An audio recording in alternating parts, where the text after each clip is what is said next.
Intinya bahwa tolong berakhlak kepada Allah. Membahas tafsir dari surah Al-Imran.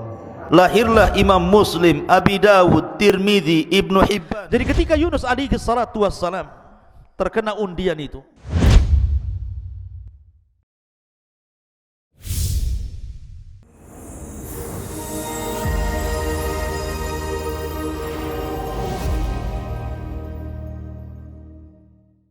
Bismillahirrahmanirrahim. Assalamualaikum warahmatullahi wabarakatuh.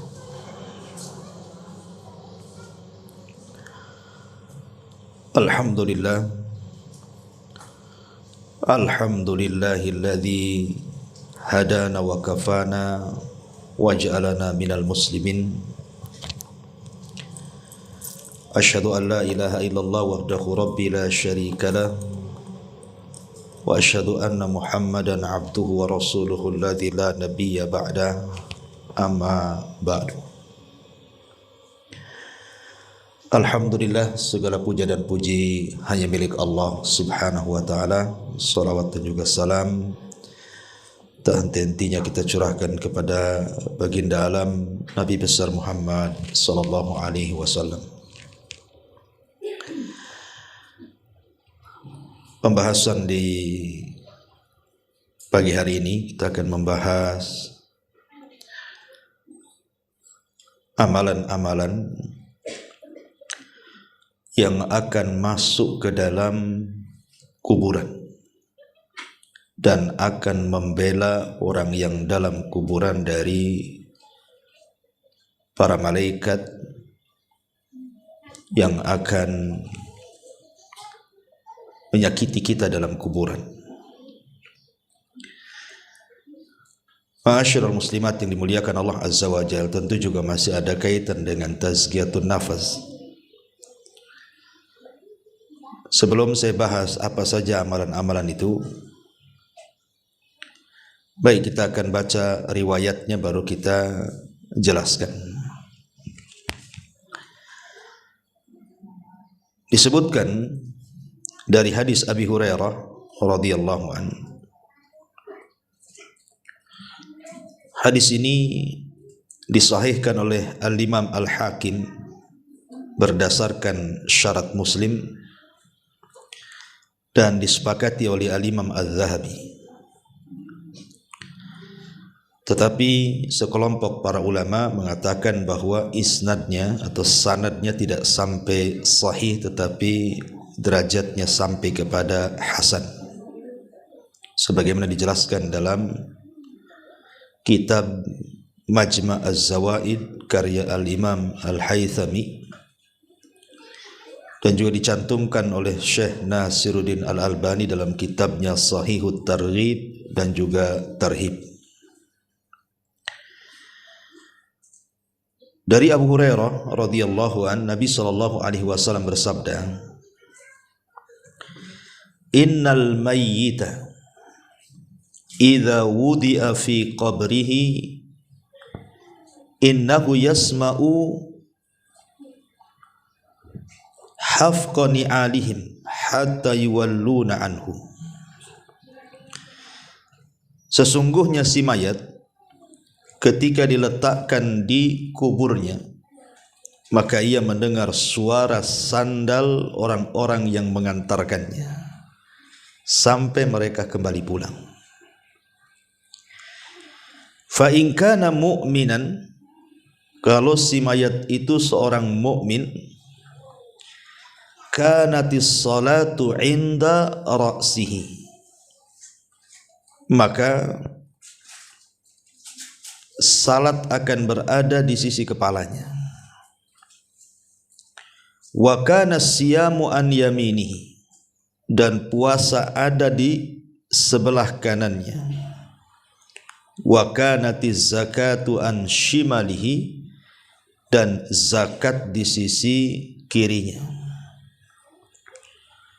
Wa kana fi'lul khairat min sadaqati wassilati wal ma'rufi wal ihsani ilan nas inda rijlaihi.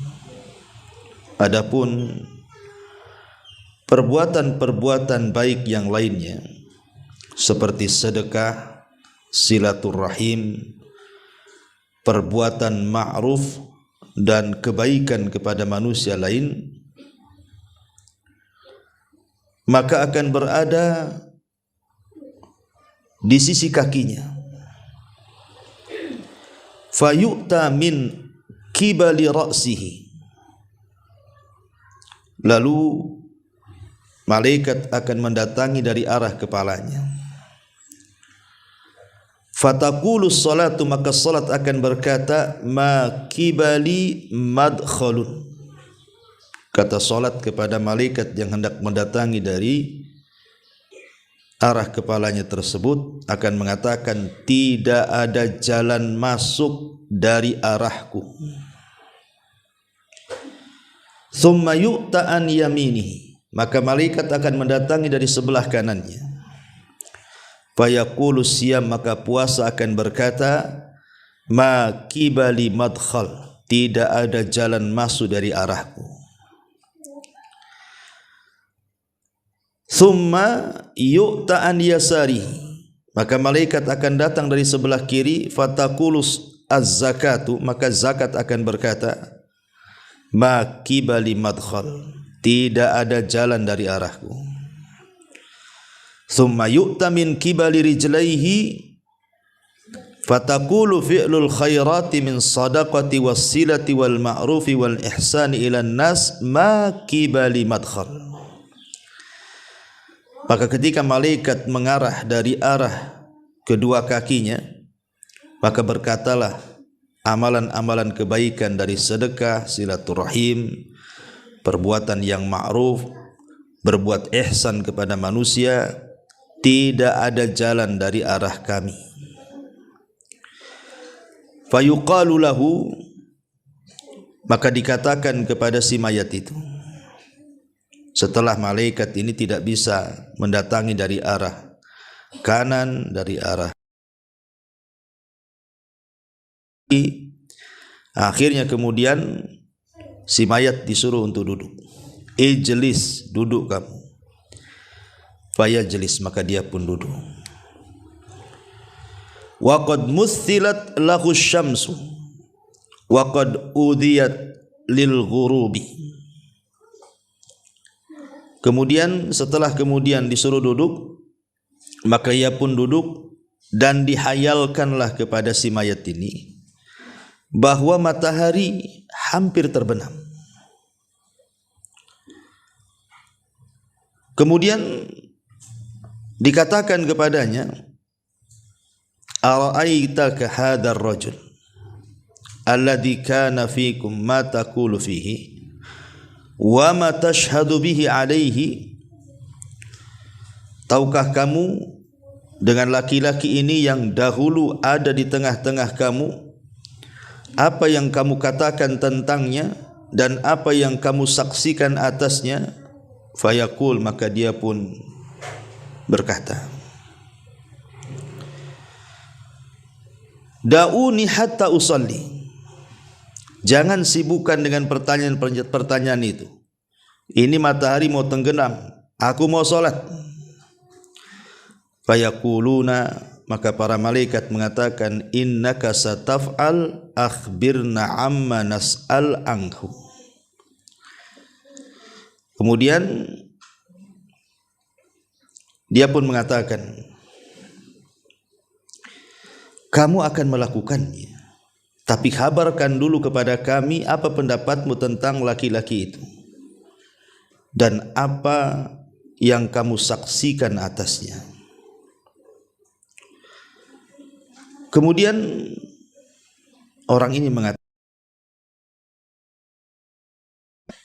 qala fayaqulu Muhammadun asyhadu annahu Rasulullah. Yang kau tanyakan itu maksudnya Muhammad, dan aku bersaksi dia adalah Rasulullah.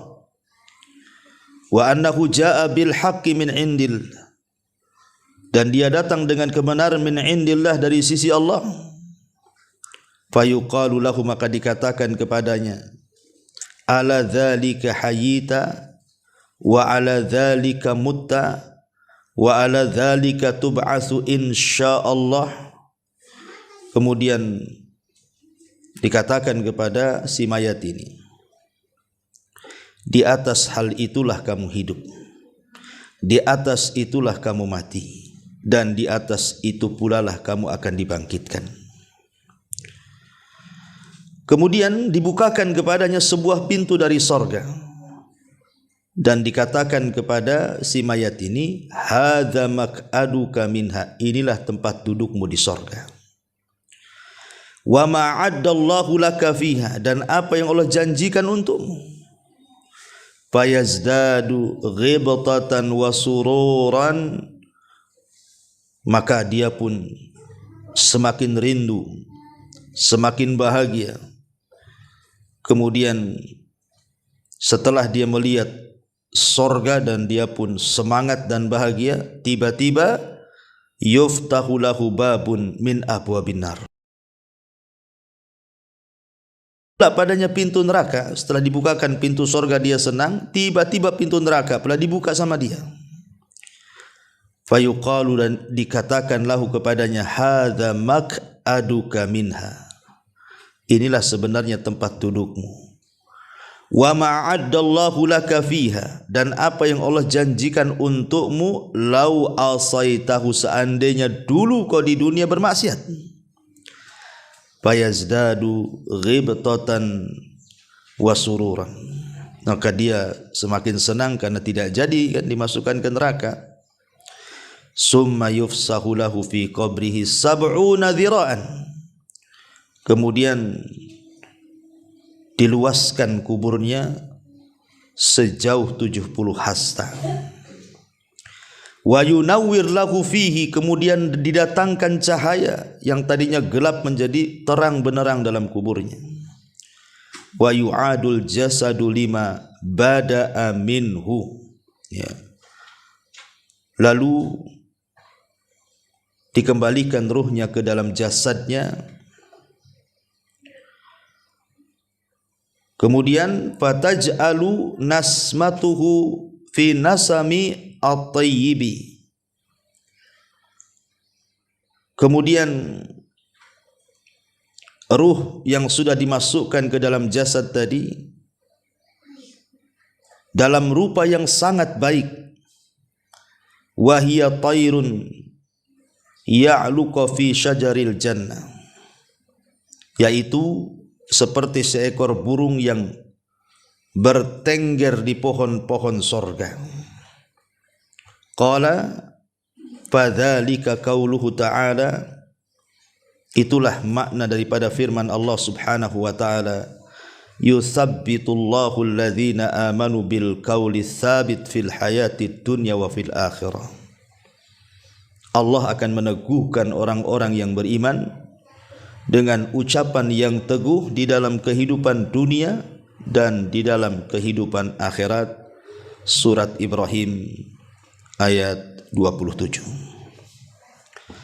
Inilah teks hadis yang kita akan bahas di pagi hari ini.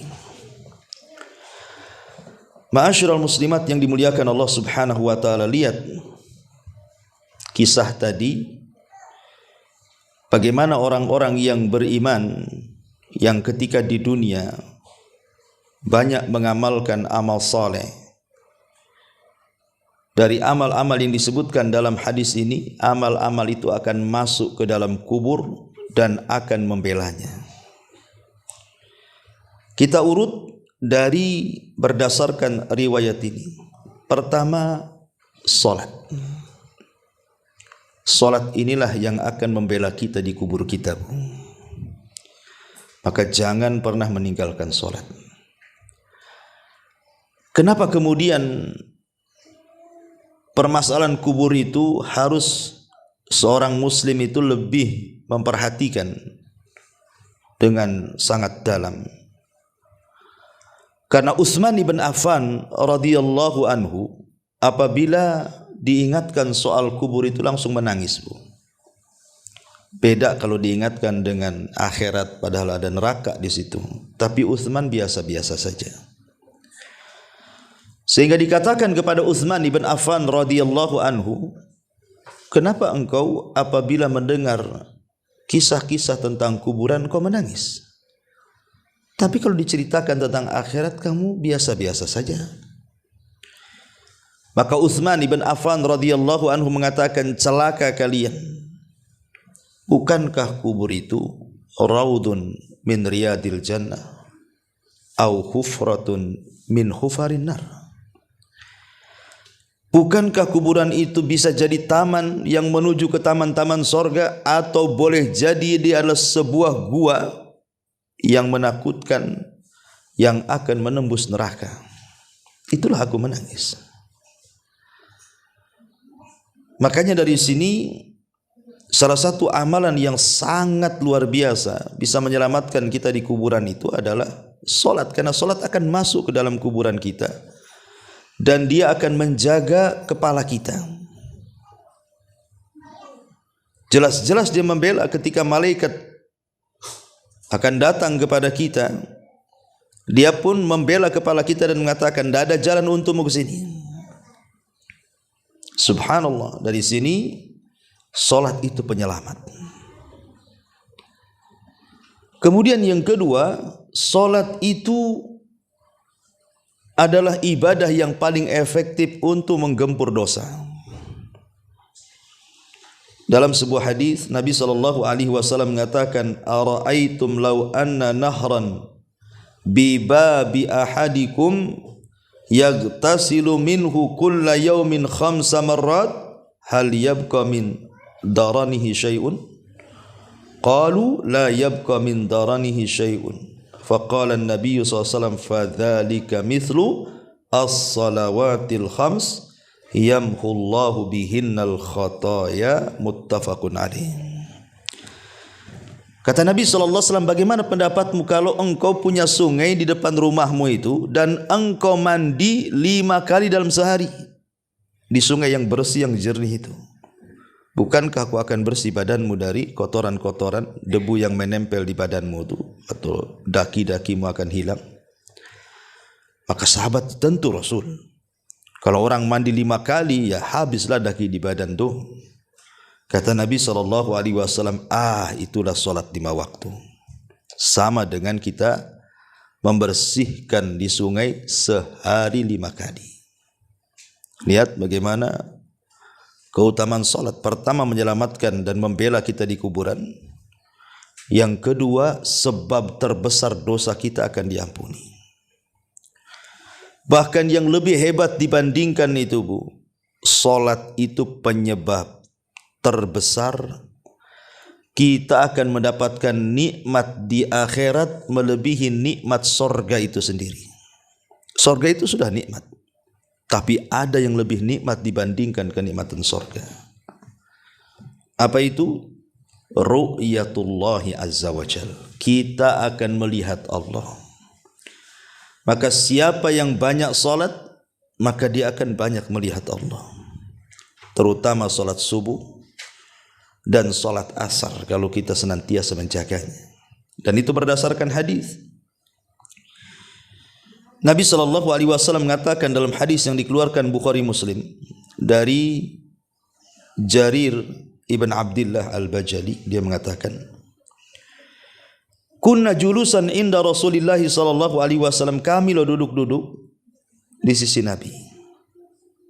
Idh nadhara ilal qamari lailatal badri, ketika itu Nabi melihat bulan yang sedang terang-terangnya karena waktu itu sedang purnama. Faqala, maka Rasul mengatakan, amma innakum satarawna rabbakum kama tarawna hadzal qamar la tudhammuna fi ru'yatihi fa in istata'tum alla tughlabu ala salati qabla tulu'i syamsi wa qabla ghurubiha faf'alu. Adapun kalian akan melihat Rabb kalian, kata Rasul, seperti melihat bulan purnama malam ini. Engkau lihat bulan purnama itu, maka sahabat melihat bulan purnama. Lah seperti itu engkau melihat Allah, tidak berdesak-desakan sedikit pun. Maka kalau kalian ingin melihat Allah dan kalian bisa, maka lakukan. Syaratnya apa? kalau kalian mampu untuk tidak terkalahkan dengan sebuah solat sebelum terbit matahari, maksudnya solat fajar, wa qabla ghurubiha, dan solat subuh, maka kata Rasul sallallahu alaihi wasallam, faf'alu, lakukan. Dari sini istinbat para ulama bahwa solat itu adalah sebab terbesar kita mendapatkan nikmat ru'yatullah, melihat Allah. Dan itu juga berdasarkan Al-Quran surah Al-Qiyamah dari ayat 22 sampai ayat 32. Wujuhu yawma idzin nadhirah ila rabbiha nadhirah wa wujuhu yawma idzin basirah tadunnu alla yaf'ala biha faqirah. Kalla idza balagatit taraqi wa qila man rah wa dhanna annahu al-firaq wal taffatis saqu bisaq ila rabbika yawma idzinil masaq fala saddaqa wala shalla walakin kadzdzaba wa tawalla. Wajah-wajah orang yang beriman pada hari itu berseri-seri, kepada Tuhannya lah mereka melihat, dan wajah-wajah orang kafir pada hari itu muram.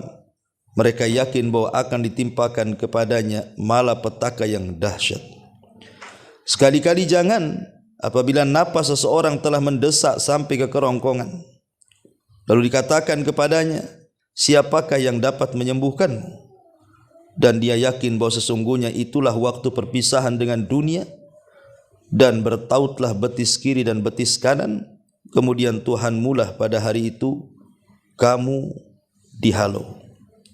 Karena ia tidak mau membenarkan Rasul dan juga Al-Quran, dan tidak mau mengerjakan solat, tetapi ia mendustakan Rasul dan berpaling dari kebenaran. Nah, di sini di ujung ayat, ketika orang-orang kafir mereka dihalangi dari melihat Allah karena mereka tidak salat, menunjukkan bahwa kalau seandainya dia masuk Islam dan dia salat, maka tidak ada terhalangi antara dia dengan wajah Allah subhanahu wa ta'ala. Ini cukup 3 perkara ini saja. Ini sudah rahasia di balik solat luar biasa, Bu. Pertama, solat itu penyelamat kita di kuburan. Yang kedua, solat itu penggugur dosa terbesar. Dan yang ketiga, solat itu sebab terbesar kita melihat wajah Allah subhanahu wa ta'ala. Ini yang pertama. Yang kedua, sodakoh. Sodakoh, dan di sini juga disebut zakat dulu, kemudian sedekah. Apa sih bedanya zakat dengan sedekah nih, Bu? Ya. Ma'asyiral muslimat yang dimuliakan Allah subhanahu wa ta'ala, tentu ada perbedaan antara zakat dengan sedekah, Bu. Ya, walaupun terkadang dalam Al-Quran itu mengistilahkan zakat dengan sedekah, seperti disebutkan dalam surah Taubah itu kan, Bu, di mana Allah subhanahu wa ta'ala mengatakan dalam ayat ke-60, innamas shadaqatu lil fuqara, dan seterusnya. Jadi Allah membahasakan zakat itu dengan sedekah. Tetapi sebenarnya ada perbedaan antara zakat, sedekah, dan juga infak. Ya, apa bedanya dari 3 kata yang sering kita dengar itu? Kita akan membahas apa perbedaan zakat dengan sedekah dulu. Zakat itu, Bu, itu diwajibkan Islam dengan benda-benda tertentu seperti emas, perak, pertanian, perdagangan, hewan ternak. Nah, itu khusus, itu berkaitan dengan itu zakat itu. Tapi kalau sedekah tidak mesti, ya, tidak mesti dengan yang sudah ditetapkan. Pamannya kalau zakat ternak, ada unta, ada sapi, ada kambing. Kalau sedekah tidak perlu, boleh juga pakai ayam, kan itu ya. Mentok, bebek, terserah. Ya, lebih umum sedekah itu. Kemudian kalau zakat itu kan ditentukan tuh haul dan nisabnya, Bu. Harus setahun. Ya, kemudian ada nisabnya. Kalau sedekah kan tidak ditentukan, harus setahun, dan tidak ditentukan kadar nisabnya juga gitu ya. Kemudian yang ketiga, zakat itu diberikan kepada orang-orang tertentu yang disebutkan oleh surah At-Taubah 60 itu kan 8 asnaf. Tapi kalau sedekah sama orang kaya pun boleh. Ya, namanya sedekah, nolong, ya kan? Kemudian yang nomor 4, orang yang mati dan dia punya hutang zakat, Bu, maka ahli warisnya harus mengeluarkan dari harta warisannya. Kalau sedekah tidak. Ya. Kemudian yang nomor 5, orang yang tidak mau bayar zakat, Bu, itu akan diazab. Berdasarkan hadis yang ma'ruf kan, bagaimana azab orang yang meninggalkan zakat.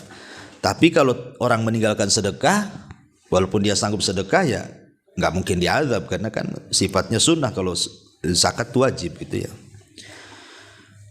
Kemudian zakat ini berdasarkan madhab imam yang 4, ya, tidak boleh diberikan kepada keluarga yang merupakan usul ataupun furu. Usul itu maksudnya bapak ke atas, furu itu maksudnya anak ke bawah, cucu, cicit gitu ya. Kalau bapak ke atas kan bapak, kakek, buyut dan begitu seterusnya.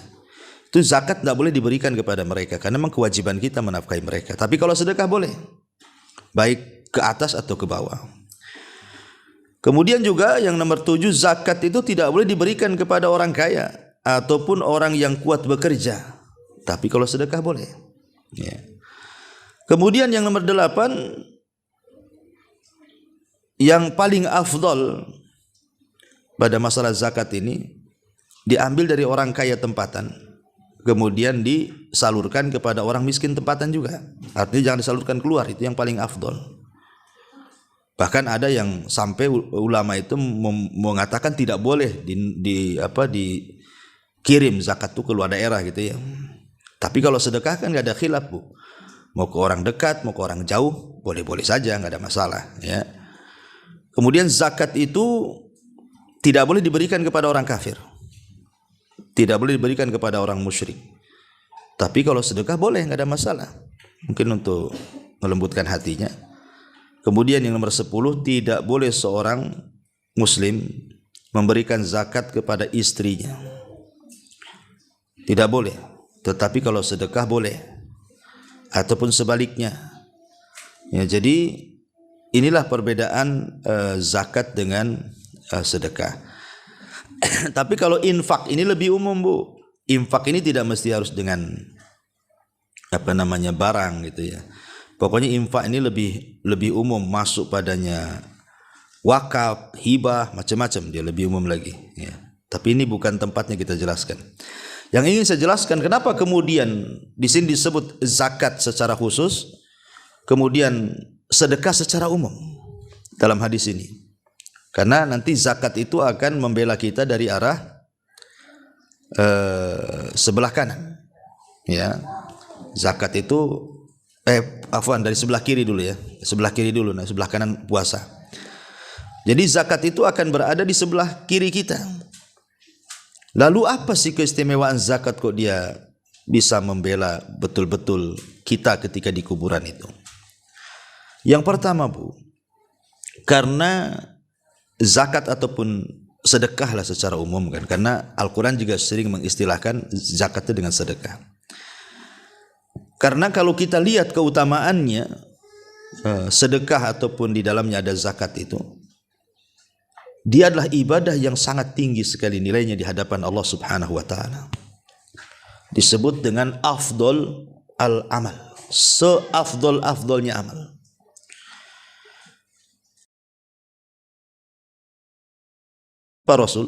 Maka Rasul mengatakan idkhal as-surur 'alal mu'min, memasukkan kebahagiaan kepada hati seorang mukmin. Dengan cara apa? Yaqdi anhu dainan, ikut membayarkan hutang. Dan membayar hutang bisa dari uang zakat. Ya, jadi ada saudara kita terlilit hutang, kemudian kita punya tanggungan zakat, maka kita zakatkan kepada orang yang terlilit hutang supaya bayar hutang.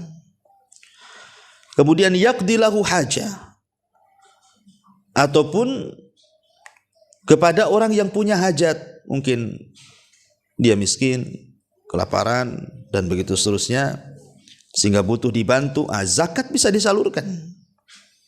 Karena bagaimanapun orang-orang fakir dan miskin masuk dalam asnaf zakat.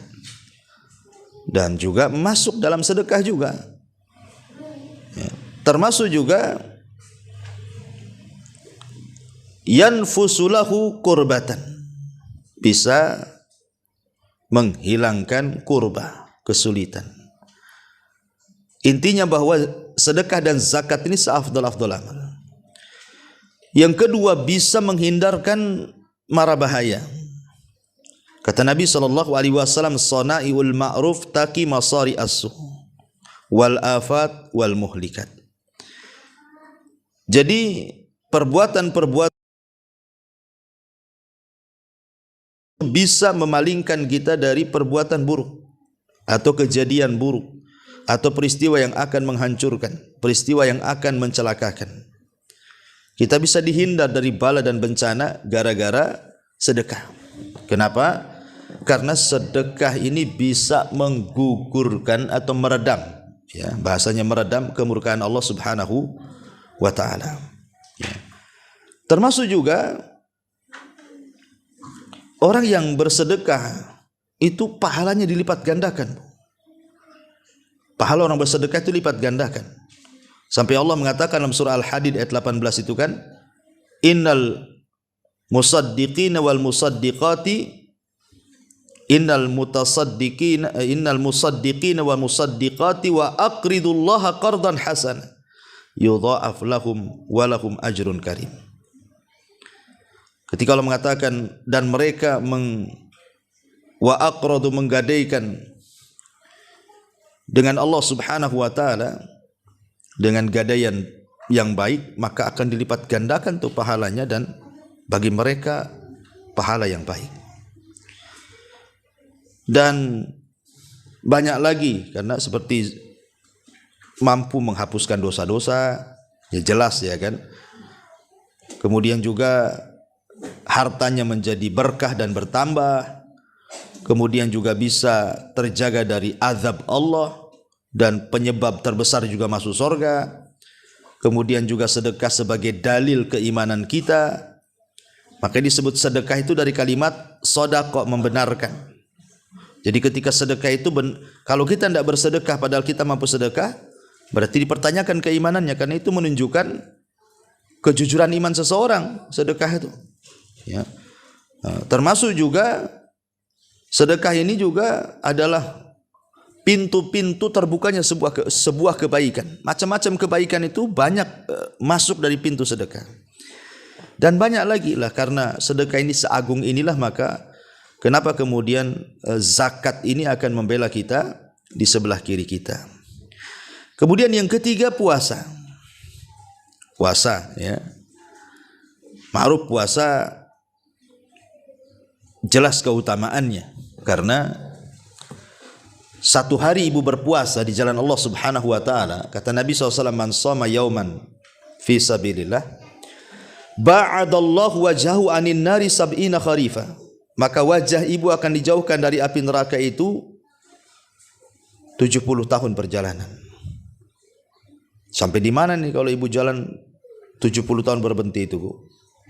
Udah jauh tuh. Sejauh itulah wajah kita dijauhkan dari api neraka. Itu yang puasa sunnah, Bu. Pemanya puasa Senin atau puasa Kamis, itulah pahalanya. Semana dengan puasa wajib. Ya. Kemudian juga puasa sendiri adalah rahasia kesabaran orang. Jadi di balik puasa itu ada rahasia kesabaran yang tidak ada dalam ibadah yang lain, Bu. Jadi ibadah puasa ini terkait dengan 3 kesabaran. Sabar dalam menjalankan ketaatan, sabar dalam menjauhkan kemaksiatan, dan sabar dalam menghadapi qada dan qadar.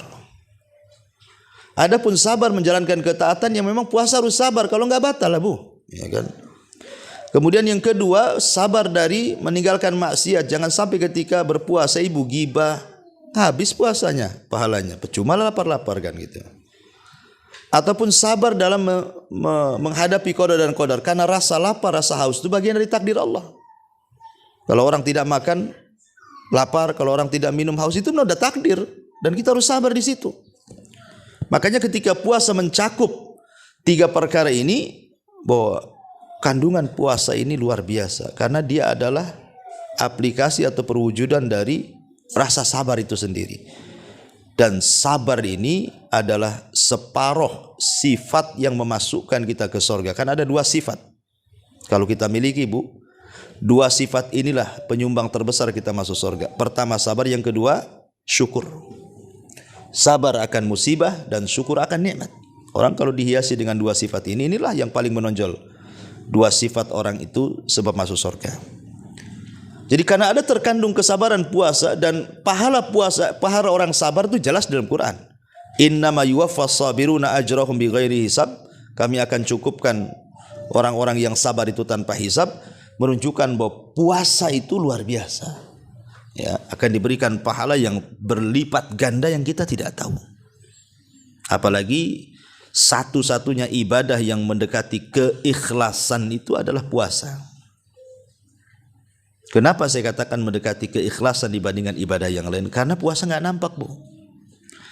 Kalau sholat nampak lah ibu takbiratul ihram sampai salam. Kalau sedekah ibu nampak jinjing uang, atau mungkin kalau zakat fitrah nenteng beras. Kalau haji nampak ada manasiknya. Ya. Jadi semua ibadah baca Quran nampak, semua nampak. Tapi kalau puasa nggak nampak, Bu. Umpamanya sekarang hari Kamis umpamanya. Mungkin di antara ibu ada yang puasa, ada yang tidak. Mana ibu tahu di samping ibu puasa? Tahu Ustaz, gimana caranya? Ini kami edarkan aqua gelas, tadi minum sama dia tuh. Jangan-jangan dia puasa tuh. Belum tentu. Jangan-jangan dia memang lagi nggak mood minum kan gitu ya. Mungkin dia sudah bawa dari rumahnya termos isinya kopi dengan teh gitu kan. Ngapain pula aqua gelas katanya. Jadi ya kita kan tidak tahu namanya. Nggak ada ciri-cirinya orang puasa tuh. Enggak ada Ustadz. Tadi selama dibonceng dia ngeludah-ngeludah terus katanya. Itu lagi sariawan Ibu. Ya bukan lagi puasa. Jadi nggak bisa. Gimana caranya? Kecuali ngaku. Orang puasa itu ngaku baru dia tahu kita puasa. Minumlah. Afan lagi puasa. Itu kita baru tahu kalau dia ngomong begitu.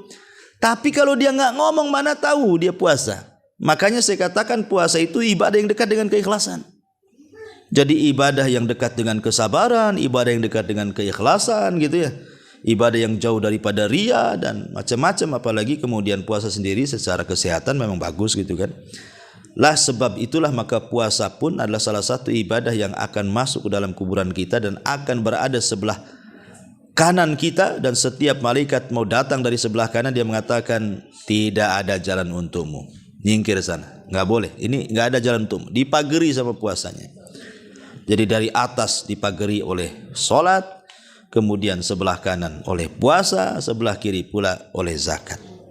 Nah berarti tinggal sebelah kaki aja, ya kan, kepala selamat, kanan selamat, kiri selamat, berarti yang tidak selamat tinggal kaki ini. Tapi kaki pun akan selamat.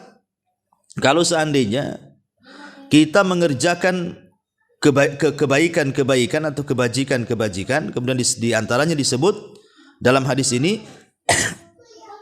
pertama sedekah, dan tadi saya sudah bahas. Kemudian yang kedua silaturahim, ya, menyambung silaturahim yang putus dengan saudara, dengan kerabat, dengan orang tua disambung gitu ya. Kemudian wal ma'ruf, ya, dan juga al ma'ruf. Apa itu ma'ruf? Ya, ma'ruf itu ya macam-macam penafsiran para ulama, seperti umpamanya ma'ruf itu setiap kebaikan itu disebut ma'ruf. Ya, setiap kebaikan itu disebut ma'ruf. Umpamanya ibu senyum itu bagian daripada ma'ruf. Ibu nolong orang itu bagian ma'ruf gitu ya. Pokoknya hal-hal yang dipandang baik itu disebut ma'ruf. Kemudian juga al-ihsan ilal ghair, berbuat baik kepada orang lain. Al-ihsan dikatakan oleh Imam At-Tabari artinya antakuna sariratuhu ahsan min alaniyatihi. Jadi yang dimaksud ihsan itu yang tersembunyi itu harus lebih baik dibandingkan yang nampak. Yang tersembunyi di hati itu Bu lebih baik dibandingkan yang tampak. Tapi kan kita malah terbalik, yang tampak lebih baik. Makanya sering saya nasihatkan Bu, kadang-kadang ada orang yang mungkin dapat hidayah baru masuk gitu kan, kemudian dia mulai ngaji, dengar YouTube, mulai pakaiannya baguslah, nutup aurat ya, pakaiannya besar-besar, pakai niqab, pakai jilbab, pakai kaos kaki kan gitu. Jangan sampai hijrah itu hanya sekedar hijrah pakaian. Itu yang banyak di masyarakat nih.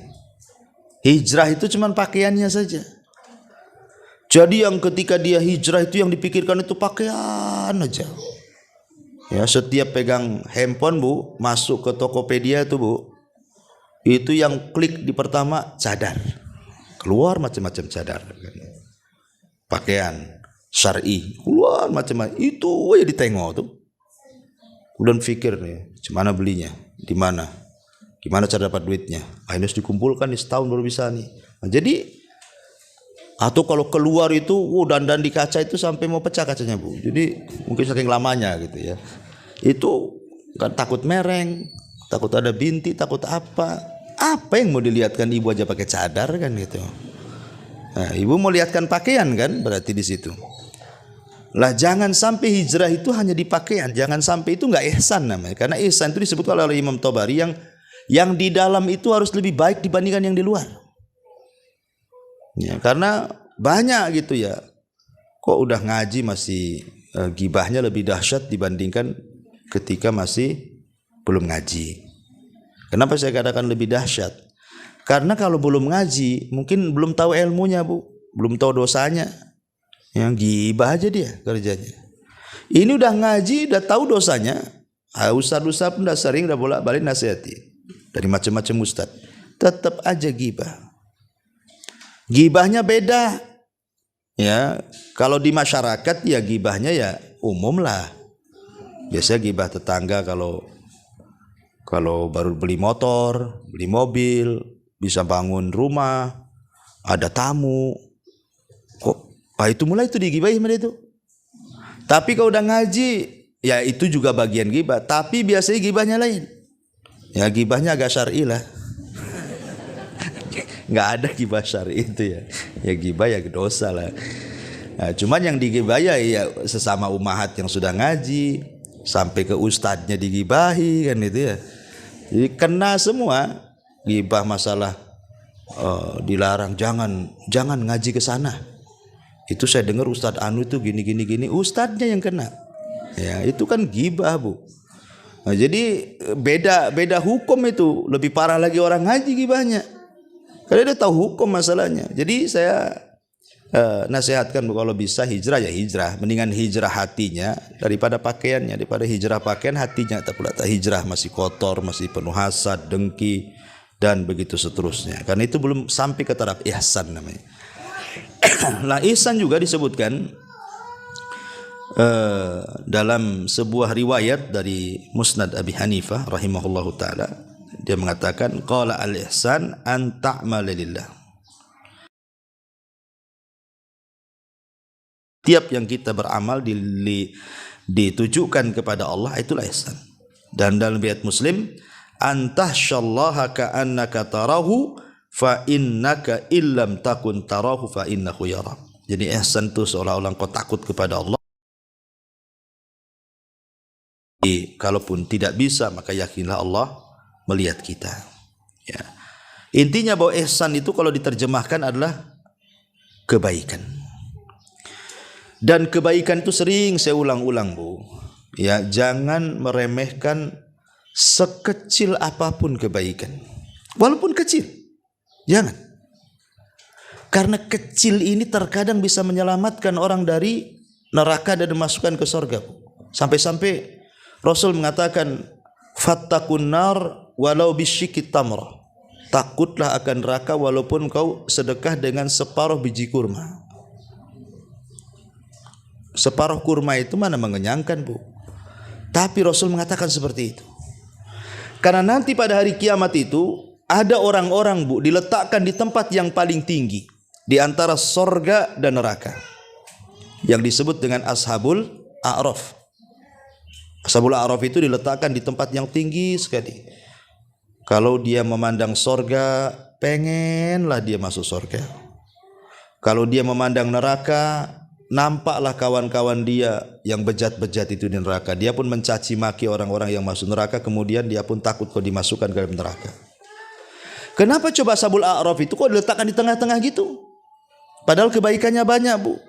Harusnya kan dia masuk sorga.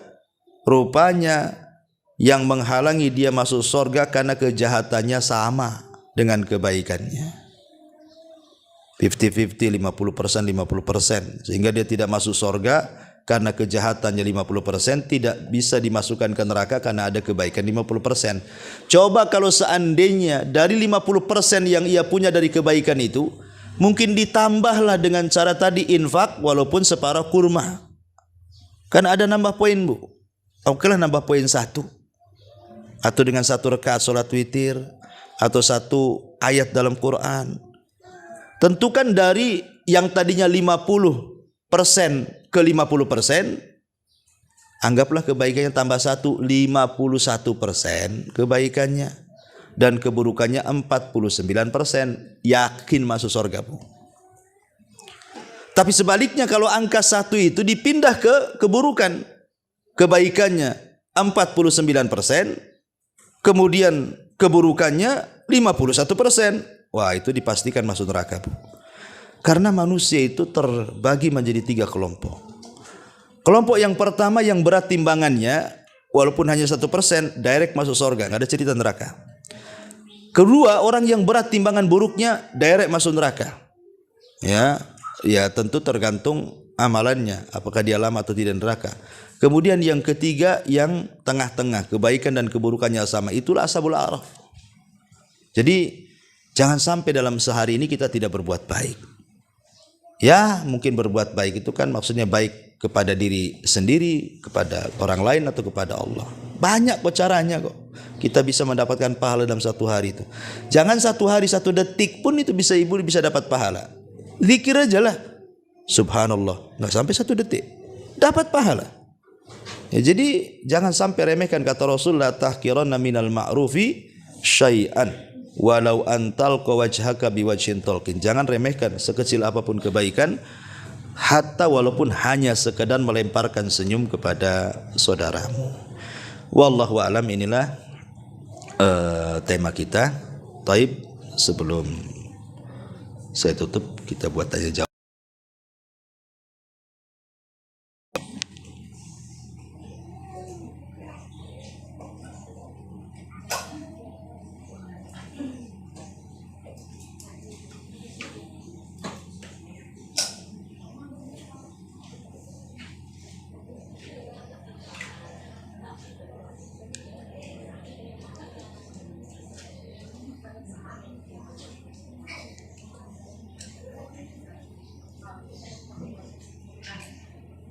Assalamualaikum warahmatullahi wabarakatuh. Ya, waalaikumsalam warahmatullahi wabarakatuh. Ini tentang ashabul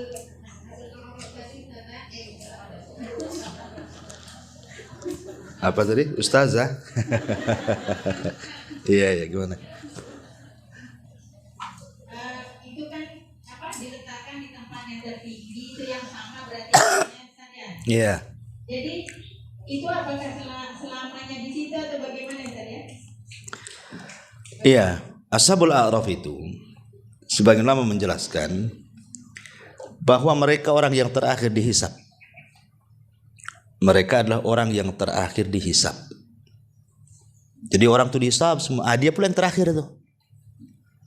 Tetapi ujung-ujungnya Ashabul A'raf masuk surga juga dengan syafaat. Ya, tapi kan dia harus tunggu di situ lama. Karena nunggu orang dihisab satu-satu, baru yang terakhir mereka kan.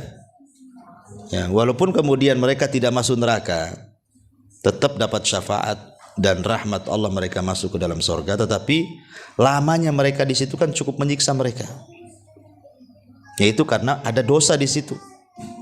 Tetapi juga tidak diazab seperti penduduk neraka karena ada pahala di situ. Ya tidak selamanya di situ, tetap ujung-ujungnya masuk, karena di akhirat itu enggak ada 3 tempat, yang ada cuma 2. ujung manusia itu cuma dua, masuk neraka atau masuk surga. Ashabul A'raf itu hanya menunggu hisab saja. Ya, jadi ujung-ujungnya cuma dua tempat itu saja. Wallahu a'lam. Oh iya.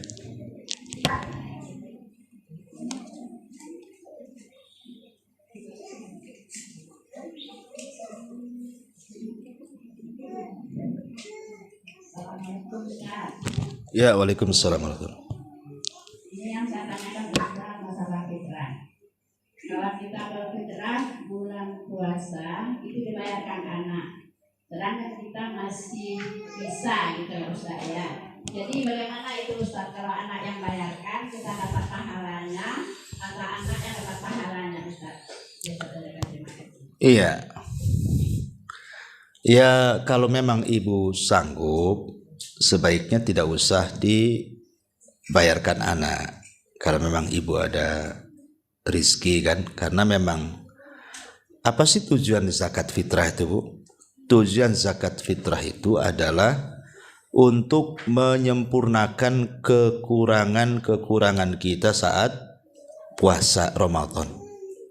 Ya, kita tidak tahu lagi puasa, mungkin kita ini gibain orang, ya kan? Mungkin kita dusta, mungkin kita jelekin orang, rendahin orang, kan kita tidak tahu, Bu. Sama dengan sholat, kadang khusyuk, kadang tidak, kadang melamun, ya kan? Sholat kan gitu juga, Bu.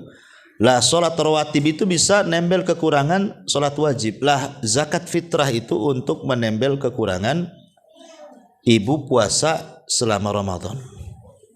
Jadi dikurangi dengan, disempurnakan dengan zakat fitrah itu. Karena itu untuk membersihkan orang yang berpuasa. Itu salah satunya fungsinya, karena banyak fungsi yang lain kan. Cuman ini salah satu fungsi yang berdasarkan nas hadis seperti itu.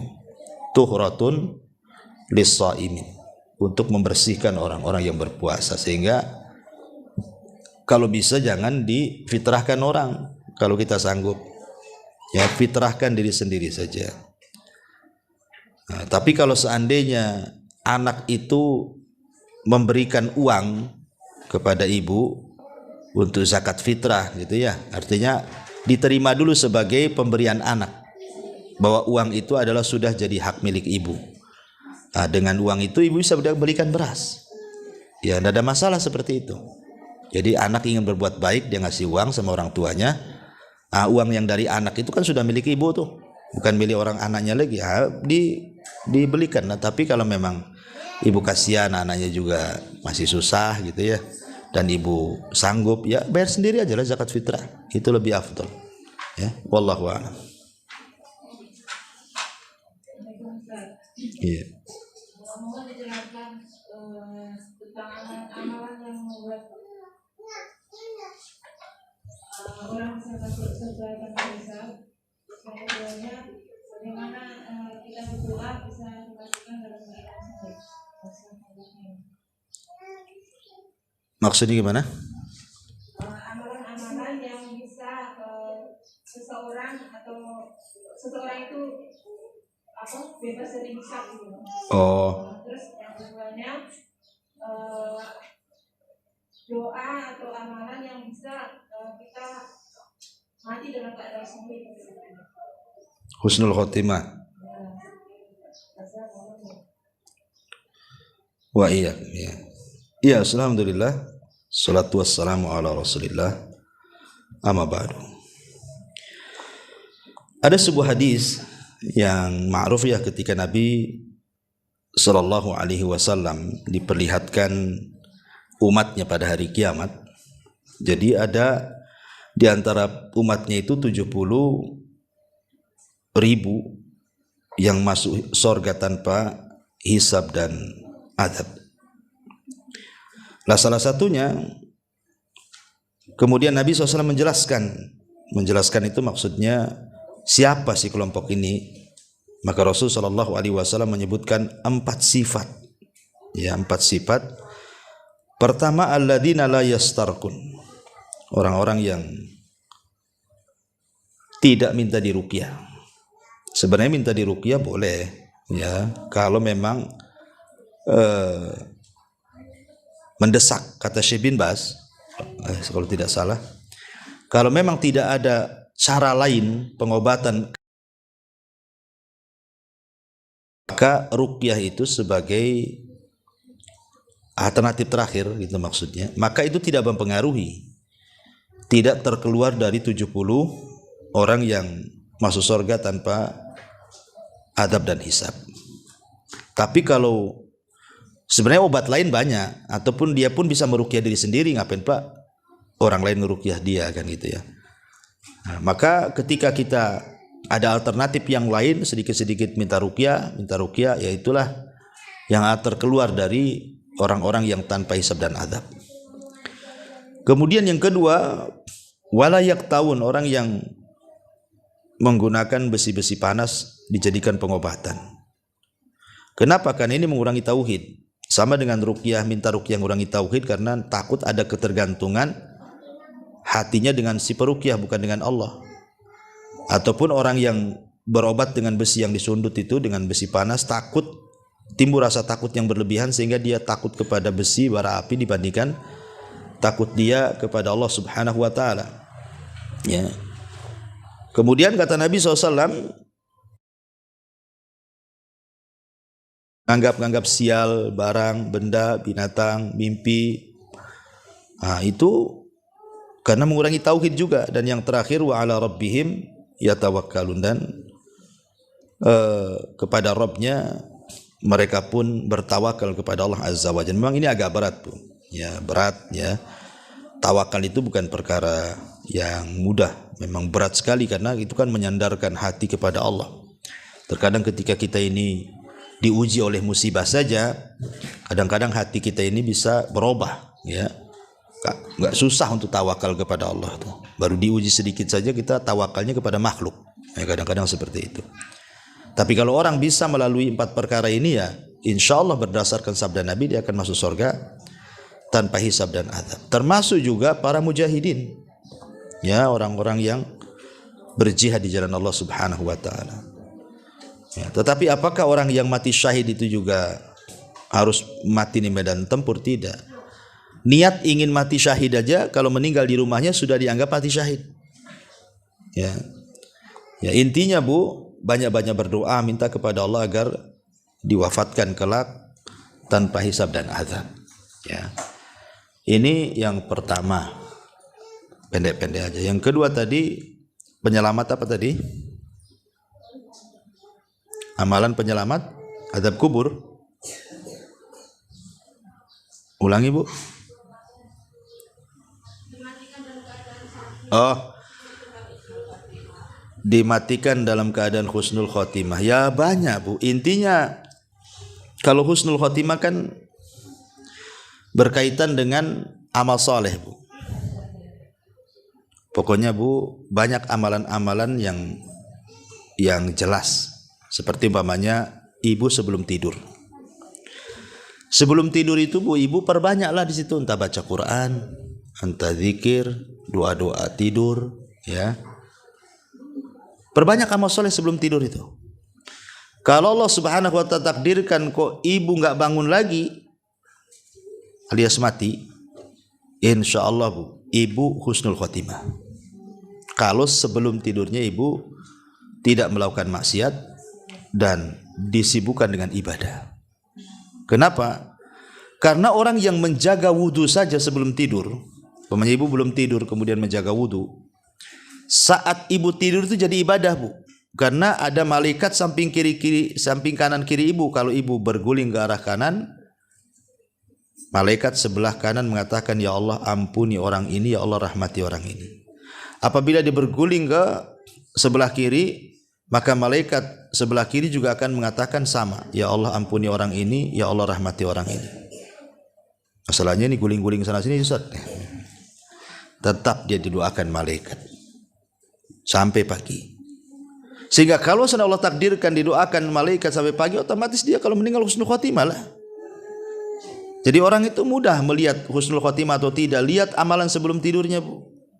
Kalau amalan sebelum tidurnya begadang, maksiat, dugem, minum dan begitu seterusnya kan. Kemudian pulang langsung tidur, kok besoknya enggak bangun lagi, itu alamat sul khotimah tuh.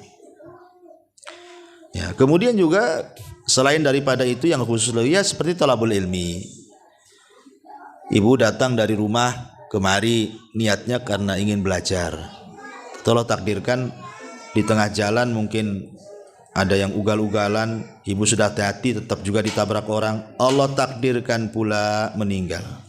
Insya Allah meninggalnya husnul khotimah. Kenapa? Karena memang sedang berjalan ke tempat ilmu. Ya, seperti kasusnya seseorang Bani Israel yang membunuh 99 jiwa, kemudian digenapkan dengan seorang pendeta yang tidak punya ilmu, akhirnya ditanya tak tahu, marah dia dibunuh jadi 100. Lah salah satu yang menyebabkan orang pembunuh 100 jiwa masuk surga itu karena dia disarankan oleh seorang alim untuk datang ke sebuah daerah, di situ banyak orang banyak alimnya, banyak ahli ibadahnya, suruh belajar. Makanya dia semangat menuju desa tersebut, di tengah jalan dia meninggal. Tapi Allah takdirkan masuk surga kan, baru melangkah dia tuh. Ya, jadi dan banyak lagi, intinya perbanyak amal soleh, perbanyak dzikir, perbanyak istighfar. Karena bagaimanapun ada hadis yang mengatakan manusia itu bangkit atau dibangkitkan pada hari kiamat sebagaimana ketika dia mengakhiri kehidupannya, dan orang itu akan diwafatkan oleh Allah sebagaimana kebiasaan hidupnya. Kalau kebiasaan hidupnya banyak maksiat, diwafatkan seperti itu. Kalau kebiasaan hidupnya banyak ibadah, maka akan diwafatkan seperti itu dan akan dibangkitkan seperti itu. Wallahu alam. Pembahasan ini panjang, kalau cerita sul khotimah, husnul khotimah ini perlu kajian lagi yang lebih mendalam. Tapi cukuplah sebagai pengetahuan. Sampai di sini Bu. Subhanakallahumma bihamdika asyhadu an la ilaha illa anta astaghfiruka wa atubu ilaik. Allahu ta'ala a'lam. Assalamualaikum warahmatullahi wabarakatuh.